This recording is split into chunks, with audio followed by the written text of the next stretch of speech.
ಇವತ್ತಿನ ವೆದರ್ ನೋಡಿ ಹೇಗಿದೆ. ಫುಲ್ಲು ಮೋಡ ಮುಚ್ಕೊಂಡಿದೆ, ಬೆಳಕೇ ಇಲ್ಲ, ಬಿಸಿಲೇ ಇಲ್ಲ, ಫುಲ್ಲು ಮೋಡ ಮುಚ್ಕೊಂಡಿದೆ. ಚಳಿ ಚಳಿ, ತುಂಬಾ ಚಳಿ.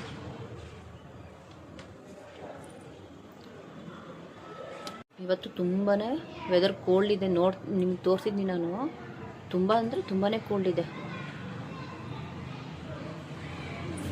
ಬೇರೆ ಕಡೆ ಸೈಕ್ಲೋನ್ ಆಗ್ತಿರೋದ್ರಿಂದ ಪೂರ್ತಿ ಮೋಡ ಮುಚ್ಚಿದೆ, ಮಳೆ ಮೋಡದ ಥರ ಆಗಿದೆ. Hi, namaste, welcome back to Prithvi family. ನಾನು ನಿಮ್ಮ ಪೃಥ್ವಿ ಸುನೀಲ್. ಇವತ್ತು ನಾನು ದೋಸೆಗೆ ಆಲೂಗೆಡ್ಡೆ ಸಾಗು ಮಾಡ್ತಾಯಿದ್ದೀನಿ. ಬಾಂಬೆ ಸಾಗು ಅಂತ ಹೇಳ್ತಾರಲ್ಲ, ಅದನ್ನು ಮಾಡ್ತೀನಿ. ನಾನು ಯಾವ ಥರ ಮಾಡ್ತೀನಿ ಅಂತ ನಾನು ನಿಮಗೆ ತೋರಿಸ್ಕೊಡ್ತೀನಿ, ಓಕೆನಾ. ನಾನು ಆಲೂಗೆಡ್ಡೆನ ಬೇಯಿಸಿ ಇಟ್ಕೊಂಡಿದ್ದೀನಿ, ವಿಶಿಲ್ ತೆಗೆದು ತಣ್ಣಗಾಗಿ ಇಟ್ಟಿದ್ದೀನಿ. ಪಟಾಪಟ್ ಅಂತ ಫಾಸ್ಟಾಗಿ ಮಾಡ್ಕೊಳ್ಳೋಣ, ಓಕೆನಾ. ಮನೇಲಿ ಫ್ರೆಶ್ ಆಗಿರೋ ಬಟಾಣಿ ಇದೆ ನೋಡಿ.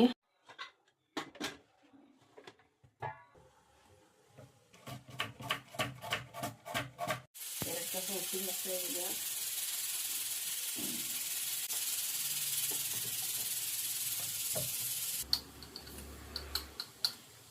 ಒಂದು ಸ್ಪೂನಷ್ಟು ಸಾಸಿವೆ ಹಾಕಿದ್ದೀನಿ.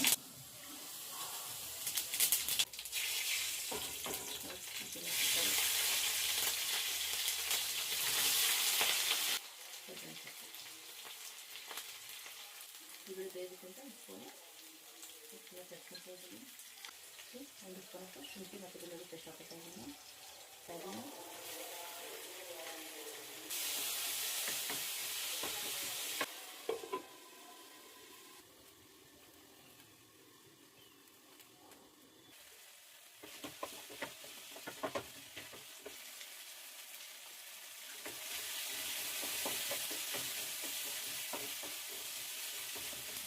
ಇದು ಕಡಲೆ ಹಿಟ್ಟು ಒಂದು ಸ್ಪೂನಷ್ಟು ಕಸಿಟ್ಕೊಂಡಿದ್ದೀನಿ.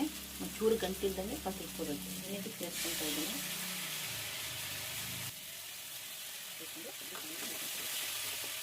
ನೀರು ಹಾಕಿದ್ದೀನಿ.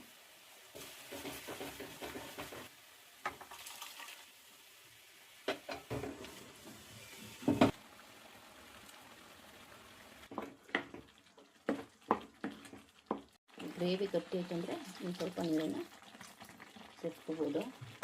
ಗರಂ ಮಸಾಲನ ಸೇರ್ಕೊತಾ ಇದ್ದೀನಿ.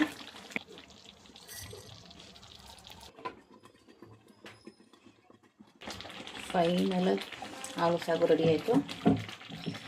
ಒಂದು ಸ್ಪೂನ್ ತುಪ್ಪ ಹಾಕ್ತಾ ಇದ್ದೀನಿ. ಸೂಪರ್ ಆ್ಯಂಡ್ ಟೇಸ್ಟಿ ಇರೋಂಥ ಆಲೂ ಸಾಗು ರೆಡಿ. ಮಕ್ಕಳು ತಿಂದು ಹೇಗಿದೆ ಅಂತ ಹೇಳ್ತಾರೆ. ಚೆನ್ನಾಯ್ತಾ? ಸೂಪರ್ ಆಗಿದೆ. ಸೂಪರ್ ಆಗಿದೆಯಾ?